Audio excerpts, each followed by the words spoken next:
Hello বন্ধুরা, ready হয়ে চলে এলাম সবাই মিলে। আজ আছে একটা বিয়ে বাড়ি। তো 2026 সালে দ্বিতীয়বার একটা বিয়ে বাড়ি পড়লো। এর আগেও একটা বিয়ে বাড়ি পড়েছিল, বাট সেটা ছিল আমার একটা মুসলিম বান্ধবী। তখন আমি চ্যানেলটা খুলিনি, তাই তোমাদেরকে দেখাতেও পারিনি। তো আমি বিয়ে বাড়িতে চলে এলাম, কোনের সাথে দেখা করে চলে গেলাম একটু খাওয়া দাওয়া করতে। তো স্টার্টারে ছিল পকোড়া, ফুচকা, কফি। তো সব কিছুই অল্প অল্প ট্রাই করলাম। হঠাৎ দেখলাম যে বরের গাড়ি চলে এসেছে। তো বরের সাথে যেসব রিচুয়ালসগুলো পালন করা হয় সেসব রিচুয়ালসগুলো পালনও করা হচ্ছে। এবার চলে এলাম বর বাবাজির সঙ্গে একটু আলাপ করতে। তো দেখো বর বাবাজি আমাদের ক্যামেরা দেখে একটু হাইও করে দিল।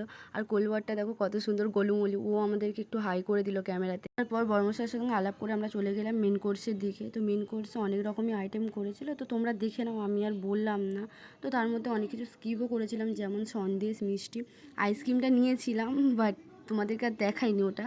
2026 সালে তোমাদের কার কটা বিয়ে বাড়ি পড়লো আমাকে কিন্তু অবশ্যই বলো। তো আমার এই দুটোই পড়লো। আমি বিয়ে বাড়ি ভীষণ মিস করি, আমার বিয়ে বাড়ি খুব কমই পড়ে। তো আমাদের খাওয়া দাওয়া হয়ে গেলে নিচে এসে দেখলাম যে বিয়ে সবে বসেছে। তো অনেকটা রাত হয়ে গেছিলো, তাই বিয়েটা আমরা সম্পূর্ণ দেখতে পারলাম না। বরকনেকে কেমন লাগে তোমরা কিন্তু অবশ্যই জানিও। তো ওরা বিয়ে করুক, আমরা আইসক্রিম খেতে খেতে বাড়ি যাই। টাটা।